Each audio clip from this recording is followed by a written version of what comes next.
আসসালামু আলাইকুম। দর্শক শুভেচ্ছা নিন আপনাদের সবাইকে স্বাগত জানাচ্ছি আজকের অনুষ্ঠানে। দর্শক আ সাম্প্রতিক সময়ে গত কয়েকদিন আগে মাননীয় প্রধানমন্ত্রী জনাব তারেক রহমান বিএনপি বিটে সাংবাদিকদের সাথে একটি মতবিনিময়ে ছিলেন।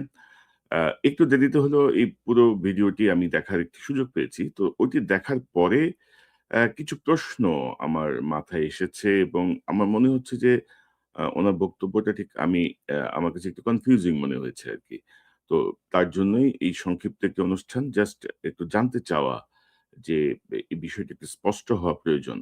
আ আমার মত এবং আরো অনেকের কাছে এই বিষয়টি স্পষ্ট হওয়া প্রয়োজন এবং প্রসঙ্গত বলি ২-১ জন জানতে চাচ্ছিলেন বিএনপি বিট মানে হচ্ছে প্রত্যেকটা সংবাদপত্র এবং টেলিভিশন এখানে আ যেমন ধরেন বিভিন্ন রাজনৈতিক দলের দায়িত্বে একেকজন সাংবাদিককে দায়িত্বে দেয়া হয়। এটাকে ফলো করার জন্য, এটা কাভার করার জন্য কখন কি কর্মসূচি এগুলো দেখার জন্য। যেমন ধরেন ক্রাইম বিট, আ বিএনপি বিট, একটা সময় ছিল আওয়ামী লীগ বিট, বিরোধী দল বিট, আ কালচারাল বিট এরকম নানা রকমের বিট থাকে। তো এরকমই বিএনপি বিটে যারা দীর্ঘদিন ধরে কাজ করছেন তারা আ আমি তো অনেককে চিনি। তারা ধরেন দীর্ঘ ১৭ বছর, ১৮ বছর ধরে কাজ করছেন এই বিএনপি বিটে। তো তাদের সঙ্গে মতবিনিময়ে প্রধানমন্ত্রী যে কথাটি বলেছেন আমি আপনাদেরকে সরাসরি সেই প্রসঙ্গে নিয়ে যাই। আ প্রধানমন্ত্রী বলছেন, আমি তার বক্তব্যটা আগে আগে আপনাদেরকে শোনাই। শুনলাম যে যারা অত্যাচারিত হয়েছে, নির্যাতিত হয়েছে তাদের জন্য কিছু করা। এই কমপ্লেনটা বা এই চাওয়াটা যেমন আপনাদের ভিতর থেকে আছে, এটা আমাদের দলের বহু লক্ষ হাজারো লক্ষ নেতাকর্মীর মধ্যে আছে। বাট আমি এটার সাথে কিছুটা ডিফার করি। আমি ব্যক্তিগতভাবে কিছু ডিফার করি। আমি মাঝে মাঝে বলার চেষ্টা করি আমার নেতাকর্মীরা জেল খেটেছে, অত্যাচারিত হয়েছে, শারীরিকভাবে নির্যাতিত হয়েছে, মানসিকভাবে। আহ আমি প্রত্যেকটার মধ্যে দিয়ে গিয়েছি, প্রসেসের মধ্যে দিয়ে। আমি জেলের মধ্যে থেকে এসেছি, আমি শারীরিকভাবে নির্যাতিত হয়েছি, মানসিকভাবেও নির্যাতিত হয়েছি। আমি মনে করি এই মুহূর্তে আমাদের চিন্তাটা হ্যাঁ হয়েছে, সেক্ষেত্রে আমি অনেক কিছু বলতে পারি যে আমি এই হেরেছি, ওই হেরেছে, এ এটার জন্য দায়ী, সে সেটার জন্য দায়ী। আমাকে শারীরিকভাবে নির্যাতন করার জন্য এখনো এক্সরে করলে দেখা যাবে আমার পিঠের হাড্ডিটা এখনো বাঁকা ভাবে একটু লেগে আছে, বিকজ যেহেতু প্রায় অনেকদিন আমাকে এটার পরেও ফেলে রাখা হয়েছিল, প্রপার টাইমে চিকিৎসা করা হয়নি, সেজন্য হাড্ডিটা একটু বাঁকা ভাবে লেগে গেছে। 4 সপ্তাহ, 3 থেকে 4 সপ্তাহের মধ্যে হাড্ডি জোড়া লেগে যায়, হিউম্যান হাড্ডি, আপনারা জানেন বোধহয়। বাট আমি এখন যদি যারা এটার জন্য দায়ী, আমি যদি সেটা সেই হয়তো সেটা করার আমার পক্ষে পসিবল, কিন্তু আমি যদি সেরকম করি আমার থেকে জোড়া লাগবে হাড্ডি। বাট আমি এখনো যেই পেইনটা মাঝে মাঝে অনুভব করি, আমার কি সেই পেইনটা চলে যাবে, বন্ধ হয়ে যাবে অনুভব করা? তা তো হবে না। আমার মনে হয় সেই জন্য আমাদের একটা এই মাইন্ডসেট থেকে বেরিয়ে আসা উচিত। আমাদের চিন্তা করা উচিত, ঠিক আছে আমাদের হাতে যখন, অর্থাৎ আপনি এখনো বেঁচে আছেন, আপনি এখনো চলছেন, আপনি এখনো ফিরছেন, আপনি এখনো আপনার পরিবার আপনজনের সাথে আছেন, আপনি আপনার শুভাকাঙ্ক্ষীদের সাথে আছেন, আপনি আল্লাহর দেওয়া আলো বাতাস আপনি দেখছেন। আমার মনে হয় আমাদের চিন্তা করা উচিত এভাবে যে আমরা অ্যাকচুয়ালি এখন কি কন্ট্রিবিউট করতে পারি for the nation and for the people, for the country. এইভাবে আমাদেরকে বোধহয় বিষয়টা একটু চিন্তা করা উচিত। হ্যাঁ, আমার এই ক্ষতি হয়ে গেছে, এই রিটার্ন আমার এটা পেতে হবে, বা এটা থেকে বোধহয় একটু আমাদের অবস্থান পরিবর্তন করা উচিত। এই কথাটা আপনাদেরকে বলছি, আমাকে দয়া করে সাহায্য করবেন এই কথাটা আমার নেতাকর্মীদের কাছেও পৌঁছে দেওয়ার জন্য। তো এই যে উনার যে বক্তব্য এবং ধরেন এই যে এখন সবাইকে এখন নেশন বিল্ডিং এ যাওয়া উচিত, দেশের জন্য কাজ করা উচিত। তো মিস্টার প্রাইম মিনিস্টার দেশের জন্য কাজ করতে যেয়ে তো আমিও তো জেল করছি। আপনি যে প্রসেস গুলার মধ্যে দিয়ে গেছেন, যে রিমান্ডে ছিলেন, জেলে ছিলেন, মানসিকভাবে নির্যাতিত হয়েছেন, শারীরিকভাবে নির্যাতিত হয়েছেন। সেটা তো আমার উপর দিয়েও গেছে। এরকম অসংখ্য মানুষের উপর দিয়ে গেছে। তো এখন আমি কি ন্যায় বিচার চাইবো না? মানে আপনার কি মেরুদণ্ডের হাড় কি বাঁকা হয়ে জোড়া লাগার কথা ছিল? আপনার কি এই ব্যথাগুলো সহ্য করার কথা ছিল? বাংলাদেশের আইনে বা পৃথিবীর কোনো আইনে কেউ যদি গুরুতর কোনো অপরাধও করে, তাকে ইউনিফর্ম বাহিনী, পুলিশ হোক, আর্মি হোক, র‍্যাব হোক, কেউ যদি গ্রেপ্তার করে, তাকে কি এভাবে টর্চার করার কোনো বিধান পৃথিবীর কোনো আইনে আছে? বাংলাদেশের কোনো আইনে আছে? কোনো জায়গায় কি সম্ভব? ন্যায় বিচার প্রতিষ্ঠা এবং প্রতিহিংসা এই দুটোর মধ্যে আসলে আমি কনফিউজড হয়ে গেছি আপনার এই বক্তব্যে।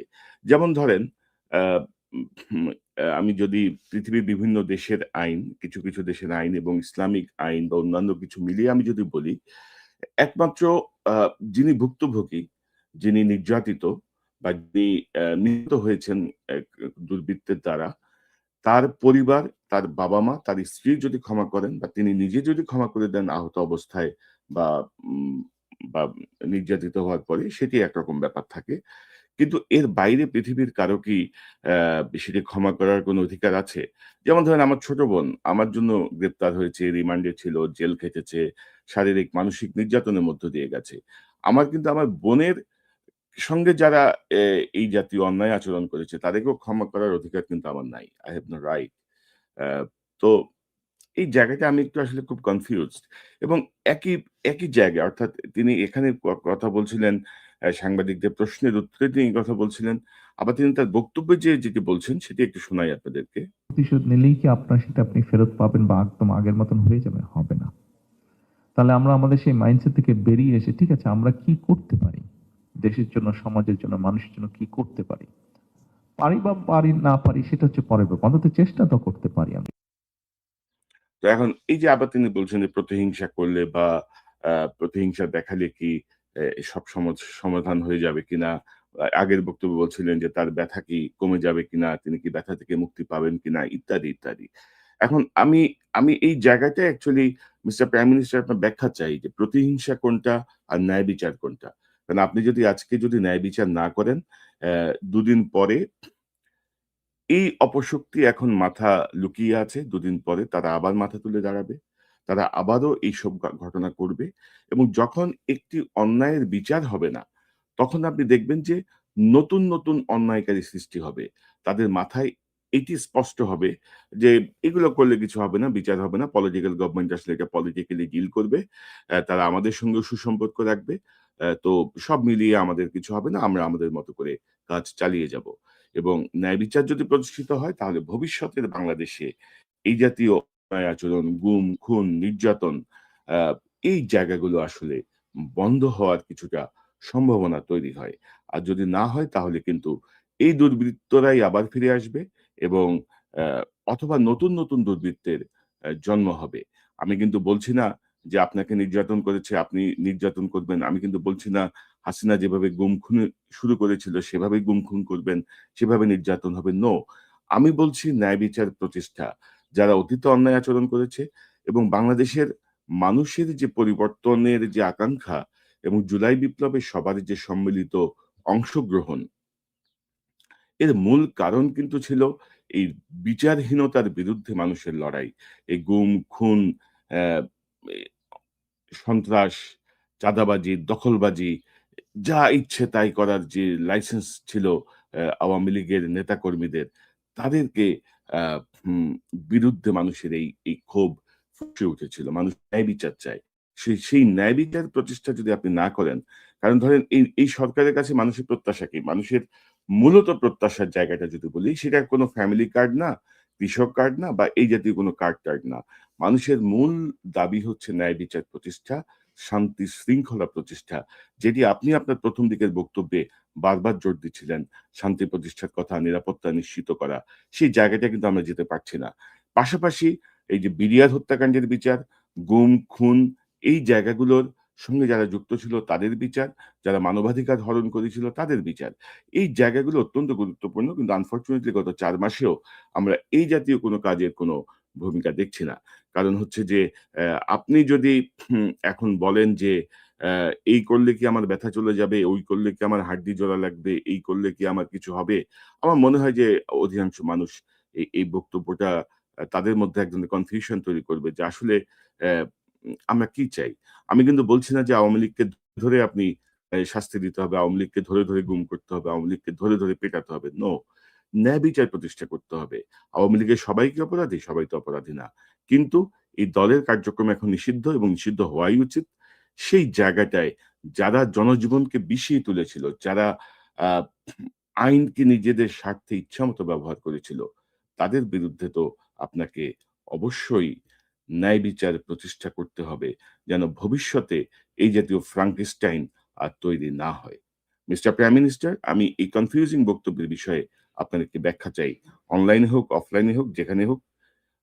আমি আসলে বুঝতে পারছি না এবং আমার ধারণা আমার মতো আরো অনেকেই বিষয়টি বুঝতে পারছে না। তো বিএনপি বিটের সঙ্গে মাননীয় প্রধানমন্ত্রীর এই বৈঠকে বেশ কয়েকটা গুরুত্বপূর্ণ বিষয় এসেছে। আমি মোট ৩ টি বিষয় নিয়ে আমি কথা বলব। আজকের প্রথম বিষয় আমি আপনার মনোযোগ আকর্ষণ করছি। আমার মনে হয় যেন ন্যায় বিচার এবং প্রতিহিংসা এই দুটি জায়গা আমাদের নিশ্চিত হওয়া অত্যন্ত জরুরি। দর্শক এই সাবস্ক্রাইব করে আমাদের পাশে থাকুন। এই চ্যানেলের মেম্বারশিপ নিয়ে আমাদের পাশে থাকুন। সংক্ষিপ্ত সময়ে আজকে অনেকগুলো খবর দেব আপনাদের। বাংলাদেশ প্রসঙ্গে জানাবো ইরান, আমেরিকা, ইসরায়েল প্রসঙ্গে। আবারও ইরানের সাথে ইসরায়েলের একটা বড় যুদ্ধের আশঙ্কা তৈরি হয়েছে। যে কোনো সময় ইরান ইসরায়েলের টার্গেট করে শত শত মিসাইল মারতে পারে, এমন সম্ভাবনার কথা বারবারই আসছে কয়েকটা গণমাধ্যম জুড়ে। পাশাপাশি ইমাম আলী খামেনির পুত্র মুস্তফা খামেনি এবার হঠাৎ করে আরেকটি টার্নিং পয়েন্টে পা দিয়েছেন। সেটা কি? সুইজারল্যান্ডে যখন আব্বাস আরাকচির পা রাখার কথা, কয়েকটি সূত্র দাবি করেছে যে খামেনির পুত্র মুস্তফা, যিনি এখন সুপ্রিম কমান্ডার লিডার, তিনি আব্বাস আরাকচিকে সুইজারল্যান্ডে যেতে নিষেধ করেছেন। কয়েকটি সূত্রের দাবি। আবার বলছি, গণমাধ্যমে এখন সূত্রের উপর ডিপেন্ড করে চলতে হয়, কারণ কোন একটি মাধ্যম স্পষ্ট না বললে আমরা বিভিন্ন সূত্রের খবরগুলো আপনাদের দেবার চেষ্টা করছি।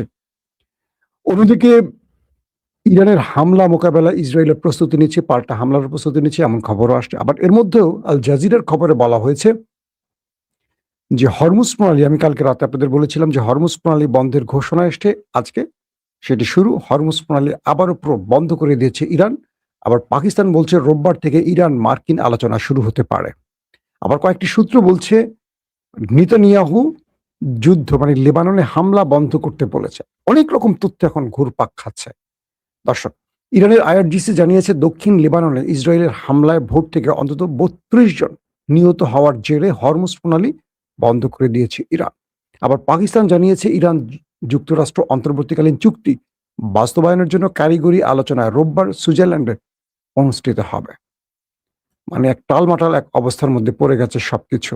মার্কিন উপরাষ্ট্রপতি জেডি ভেন্স বলেছেন তিনি কয়েকদিনের মধ্যেই সুইজারল্যান্ডে যাবেন বলে আশা করছেন। আবার ইরানের উপপররাষ্ট্রমন্ত্রী আল জাজিরাকে বলেছেন তেহরান ওয়াশিংটনের সঙ্গে কূটনীতিতে এগিয়ে যেতে প্রস্তুত, কিন্তু যুক্তরাষ্ট্রকে অবশ্যই নিশ্চিত করতে হবে যে ইসরায়েল যুদ্ধ শেষ করার চুক্তির শর্ত মেনে চলবে। ব্যাস, প্রশ্নবোধক খেলা এখানে শুরু হয়ে গেছে। পেছনে অনেক কিছু খেলা চলছে পর্দার অন্তরালে।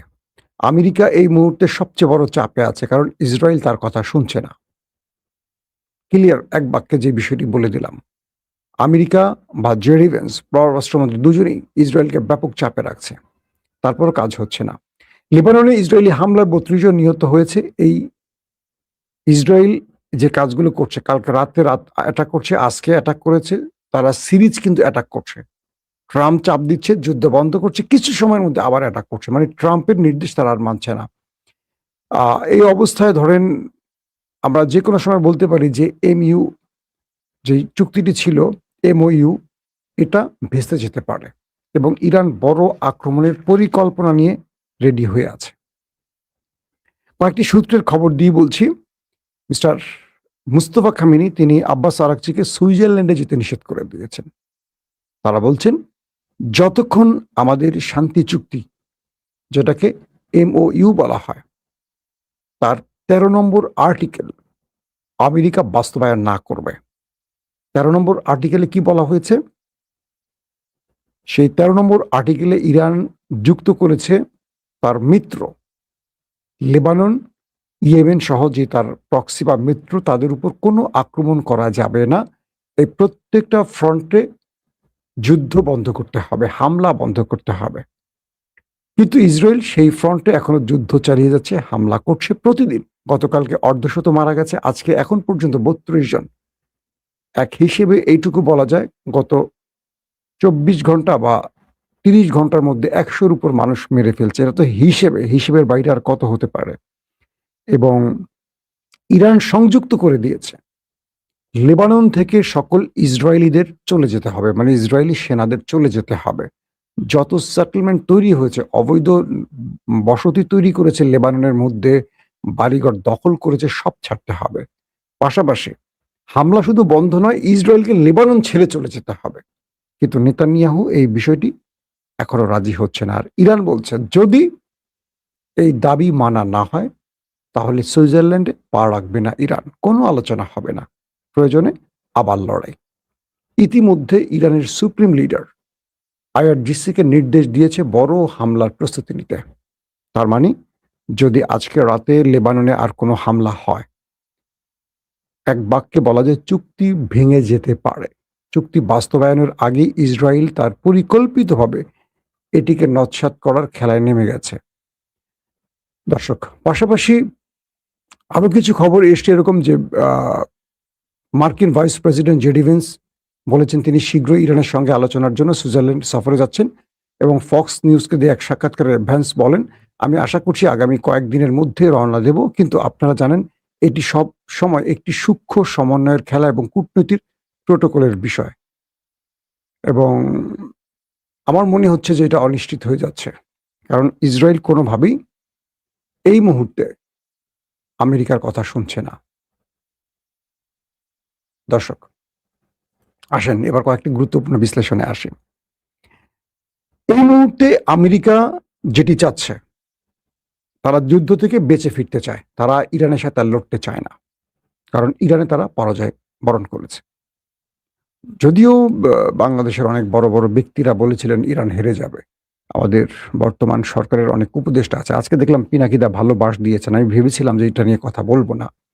আমি যখন এই ভিডিওগুলো দেই আন্তর্জাতিক খবরের ক্ষেত্রে বাংলাদেশের প্রথম 2-3টা চ্যানেলের মধ্যে আমার একটি চ্যানেল, আপনারাই বলেন যারা দীর্ঘদিন আমার চ্যানেল দেখেন, আমি যতগুলো কথা বলেছিলাম সংবাদে, ভবিষ্যৎবাণী না, অর্থাৎ দীর্ঘদিন সংবাদ করি বা সাংবাদিক হিসেবে যতটুকু স্টাডি মিলছে কিনা, শুরু থেকে এই কথাগুলো বলেছিলাম যে ইরানের কাছে আমেরিকাকে হারতে হবে যে যে কারণে, সে কারণগুলো উল্লেখ করেছিলাম, মিলছে কিনা দেখেন।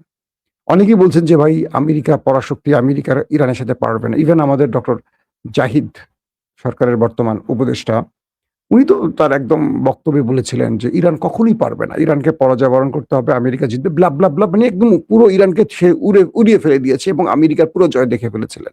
কি হয়েছে? 14টি শর্ত ইরান দিয়েছে, 14টি শর্ত আমেরিকা মেনে নিয়েছে, আর ইরান মাত্র 2টো শর্ত মেনেছে আমেরিকার। হাসবেন, এই 2টো শর্ত কি জানেন? এই 2টো শর্ত ইরান আগেই মেনে চলেছে। শর্তগুলোই আমেরিকা শুধু ফেস সেভিং এর জন্য দিয়েছে, তার জাতিকে বোঝাবার জন্য। কি? হরমুজ খুলে দিতে হবে। হরমুজ তো আগে খোলাই ছিল, এই যুদ্ধ শুরুর পর না হরমুজ বন্ধ করছে ইরান। আর ইরান নিউক্লিয়ার বোমা বানাতে পারবে না। ইরান তো আগেই ফতোয়া দিয়েছে যে তারা কখনো নিউক্লিয়ার বোমা বানাবে না। ইরান কি এখন পর্যন্ত অফিসিয়ালি বলছে আমরা বোমা বানাবো? বানিয়েছে? 40 বছর ধরে একটা বোমা বানিয়েছে? বানায় নাই। আর যদি বানিয়ে থাকে সেটা গোপনে আছে হয়তোবা, সেটা তো ইরান ফ্লাশ করে নাই। তো এই দুটো তো আগে থেকে মানা। যে বিষয়গুলো তৈরি হচ্ছে এখন, আমেরিকা এবং ইসরায়েলের মধ্যে দ্বন্দ্ব তৈরি হয়ে গেছে। আমেরিকা ইসরায়েলকে ধমকাচ্ছে, ইসরায়েল মানছে না। আবার নেতানিয়াহু বিপদে পড়ে গেছেন, তার সরকারটা কোয়ালিশন সরকার, তাকে কয়েকটা জোট করে এই সরকার টিকে আছে। ওই জোট বলছে তুমি যদি যুদ্ধ লেবাননে না করো তাহলে আমরা জোট থেকে বেরিয়ে যাব, তোমার সরকার ভেঙে পড়বে। নেতানিয়াহু মহাবিপদে পড়ে গেছে। জেডি ভেন্স বলছেন নেতানিয়াহুকে, তোমাকে স্মরণ করে দিতে চাই এই পৃথিবীর কোন রাষ্ট্র তোমার পাশে নাই একমাত্র আমেরিকা ছাড়া। ট্রাম্প বলছেন নেতানিয়াহুকে, ইসরায়েলকে, যদি আমেরিকা তোমার পাশ থেকে সরে যায় ইরান তোমাকে ছিঁড়ে ফেলবে।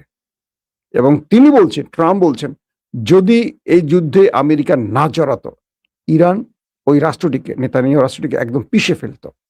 ওই রাষ্ট্রকে ট্রাম্প বাঁচিয়ে রেখেছেন। বুঝতে পারছেন? আর কিছু বলা লাগে? ইরানকে নিয়ে ওই দেশটি যত অ্যাডভেঞ্চার করুক না কেন, ইরান তার লক্ষ্য থেকে এক চুল সরেনি।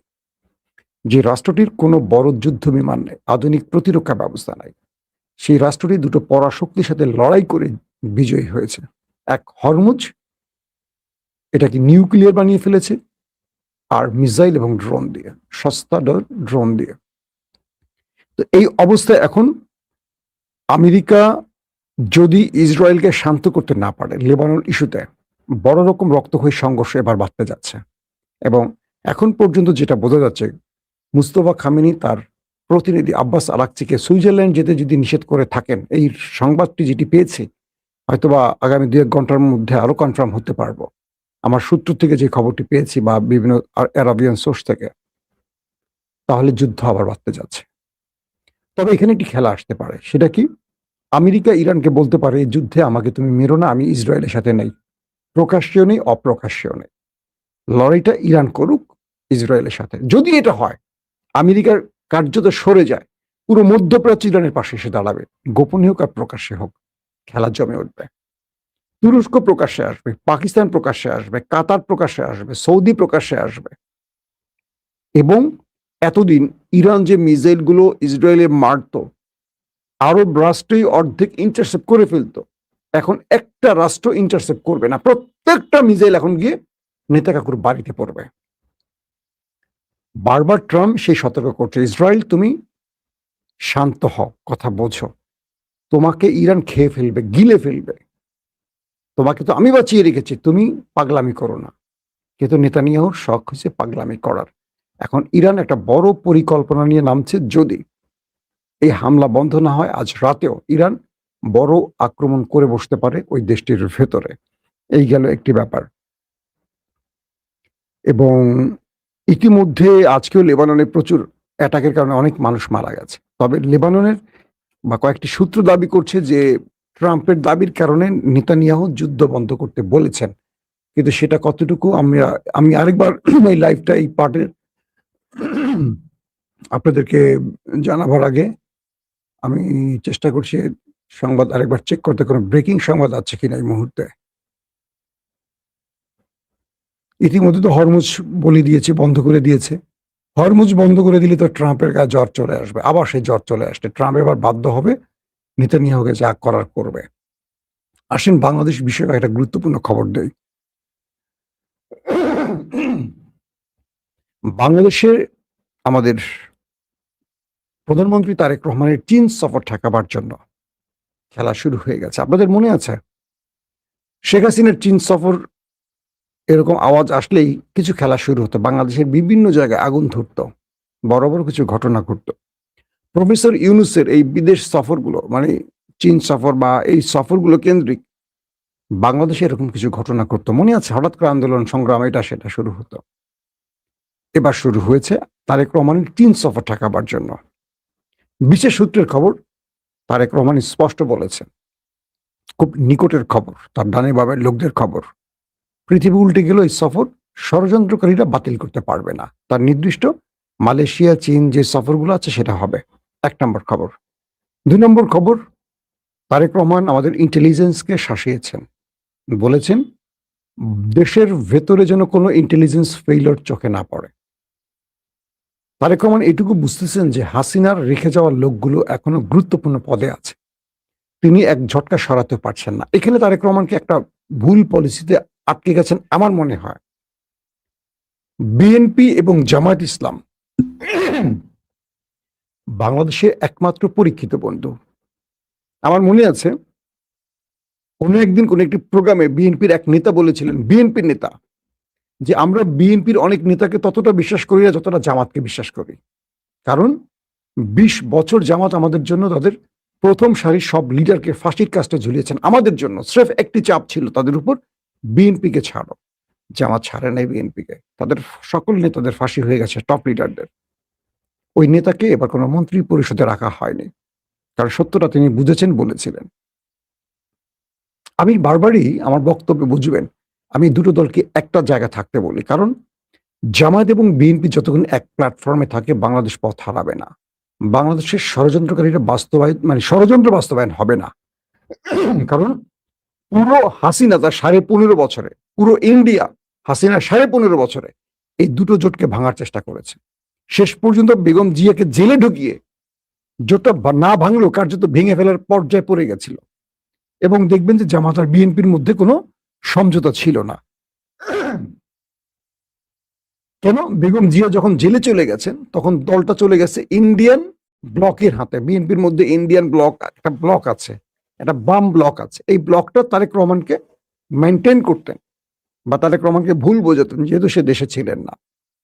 এখন কি হচ্ছে দেখেন, ইসলামী ব্যাংক নিয়ে জামাতকে খেপিয়েছে, জামাত আজ খুলনায় বিশাল শোডাউন করেছে, সরকারকে সরাসরি হুমকি দিয়েছে, যদি আমাদের কি বলে যে ভোট হয়েছে নির্বাচন, সেই ভোটের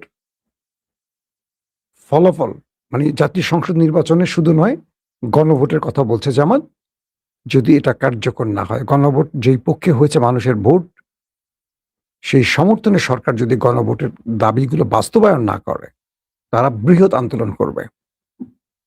জামাত সম্পর্কে একটা মন্তব্য করি। কারণ জামাত মোকাবেলা করতে হয়েছে তো দীর্ঘদিন, আমাদের বিট করতে হয়েছে। জামাত সরকার থেকে নামাতেও পারে, সরকারে বসাতেও পারে। এটা বিএনপিকে মাথায় রাখতে হবে, এদেরকে হালকা করে নেওয়া যাবে না। আওয়ামী লীগের 2জন প্রেসিডিয়াম সদস্য হাসিনার সাথে বৈঠক করে বেরিয়ে কোন একটি জায়গায় চা খেতে বসে আমাকে বলছিলেন, মাসুম, আমি বললাম যে আজকের আলোচনা কি? আমরা সাংবাদিকরা নেতাদের কাছ থেকে তথ্য এইভাবে নিতাম, চা খেতাম, লিডার আছে কোনো খবর আসছে কিনা, of the record, on the record, এই কথাগুলো বের করতাম। আওয়ামী লীগের সেই নেতাদের 2জনই মারা গেছেন। বলছিলেন যে হাসিনা বলছিলেন জামাত এবং শিবিরকে কন্ট্রোল করো, তাদেরকে নজরে রাখো, বিএনপি বাসি ফু দিলে চলে যাবে। এটা কিন্তু হাসিনার কথা। সেখানে বেনজির ছিলেন, আরো অনেক বড় বড় পুলিশ, র্যাব অফিসাররা ছিলেন, আওয়ামী লীগের প্রেসিডিয়াম মেম্বাররা ছিলেন। বলছে যে আন্দোলন বাস্তবায়ন বা সরকারকে ধাক্কা দিতে পারে জামাত এবং শিবির। যে কারণে বৈষম্য বিরোধী আন্দোলনের কয়েকদিন আগে শেষ দিকে এসে জামাত শিবিরকে নিষিদ্ধ করেছিল হাসিনা আরেকটা খেলা খেলার জন্য। তো আমি মনে করি জামাতের পার্লামেন্টে বক্তব্যগুলো শুনে যেটুকু বুঝতেছি তারা সরকারকে সহযোগিতা করতে চায়। আর তারেক রহমানের কাছে অনুরোধ থাকবে, আপনার দলে ইদানিং অনেককে একটু বড় নেতা মনে হচ্ছে, বিশেষ করে সালাউদ্দিন ভাইকে। মির্জা ফখরুলকে আমরা কোথাও দেখছি না, আলোচনায় দেখছি না। আমরা কি বলে খন্দকার মোশাররফকে দেখছি না, আমরা মঈন খানকে দেখছি না, আমরা অনেক বড় বড় দেশপ্রেমিক নেতাদের দেখছি না আলোচনায়।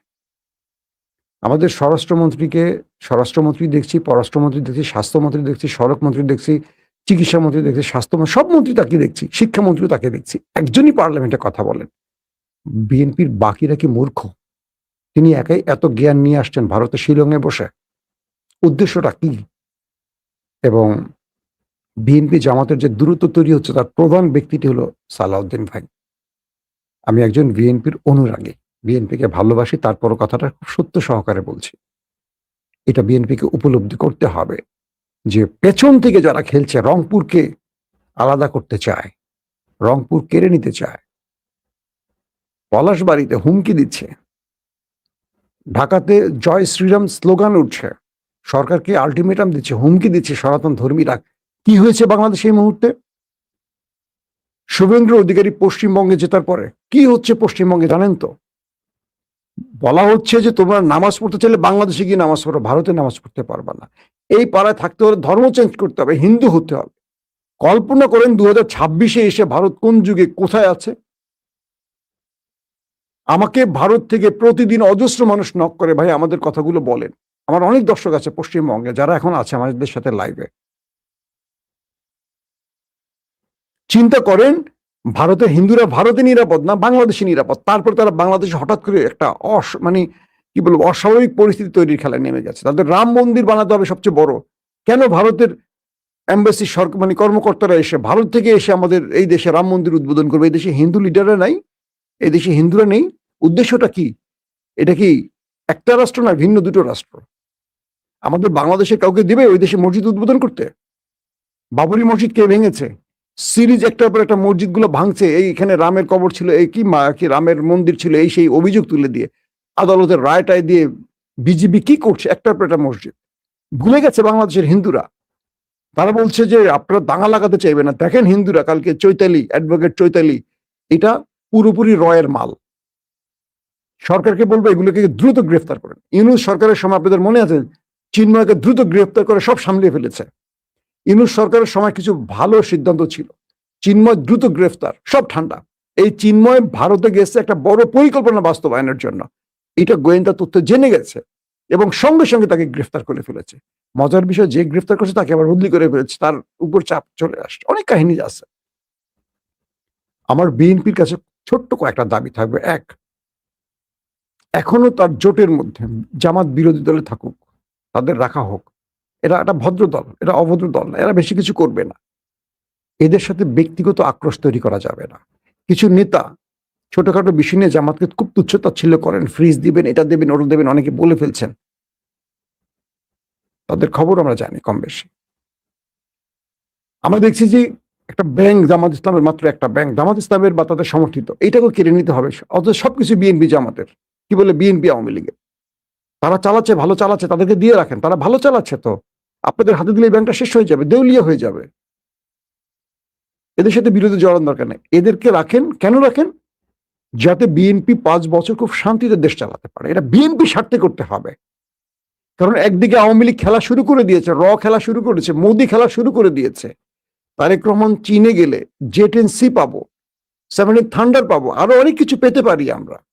বাংলাদেশকে সামরিক খাতে কখনো দাঁড়াতে দেবে না ভারত। 54 বছরে দেয়নি আমাদের দাঁড়াতে। আমাদের কিচ্ছু নেই সামরিক খাতে, বড় কোনো অর্জন নাই। আমরা মায়ানমারের সাথে টিকতে পারবো না। ভেতরের খবর হলো এরকম। আমাদের সামরিক বাহিনী শুধু ইউএনএ যাবে, শান্তি রক্ষা করবে সেনেগালে, ওই কি বলে কঙ্গোতে, সেখানে বলি আফ্রিকায়, নিজের দেশে অশান্তি থাকবে। আমরা তেমনই একটি সামরিক বাহিনীর দেশের জনগণ আমরা চাই তারেক রহমানের হাত ধরে শহীদ জিয়াউর রহমানের ছেলে এখন ক্ষমতায় আছে, তার প্রতি আমাদের অগাধ বিশ্বাস, আস্থা আছে। কিন্তু তাকে যারা গাইড করছেন, সঠিক গাইড করছেন কিনা। আমরা চাই বিএনপির মধ্যে বেগম জিয়ার সাথে যারা কাজ করেছেন তারা আবার সামনে চলে আসেন। যারা এতদিন বেগম জিয়ার সাথে অতন্দ্র প্রহরী হয়েছিলেন তাদেরকে সামনে নিয়ে আসেন। আমার কথাগুলো খুব ভালো করে বোঝার চেষ্টা করবেন।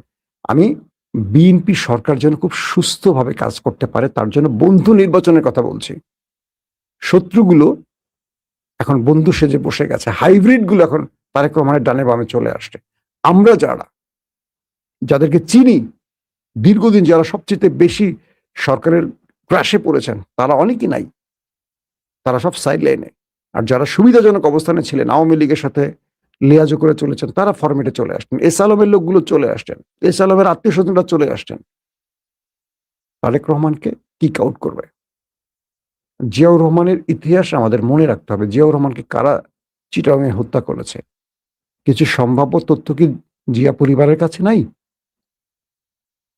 তারেক রহমান ভারতের মূল টার্গেট। আমি জামাতের ভাইদের বলবো, বিএনপির সাথে শত্রুতা করবেন না, বিএনপিকে বোঝান। এই রাষ্ট্রকে রক্ষায় বিএনপি যদি বিপদে পড়ে, রাষ্ট্র বিপন্ন হয়ে যাবে। এই মুহূর্তে দেশকে রক্ষায় বিএনপির বিকল্প নাই। জামাত এখনো এই দেশ রক্ষার দায়িত্ব নেওয়ার মতো সক্ষমতা হয়নি জামাতের। জামাতকে আরো লম্বা সময় পার করতে হবে। তারা ভালো দল, নিঃসন্দেহে তারা ভালো দল, আমি তাদেরকে গালি দিচ্ছি না। কিন্তু একটা দেশ চালানোর জন্য যে ক্ষমতা, যেই পরিমাণ লোক বল তৈরি করতে, এটা জামাতে নেই। তবে জামাত বিরোধী দল হিসেবে পার্লামেন্টে যথেষ্ট ভালো পদক্ষেপ নিচ্ছে, তারা সুন্দর করে কথা বলছে, আমার ভালো লাগছে।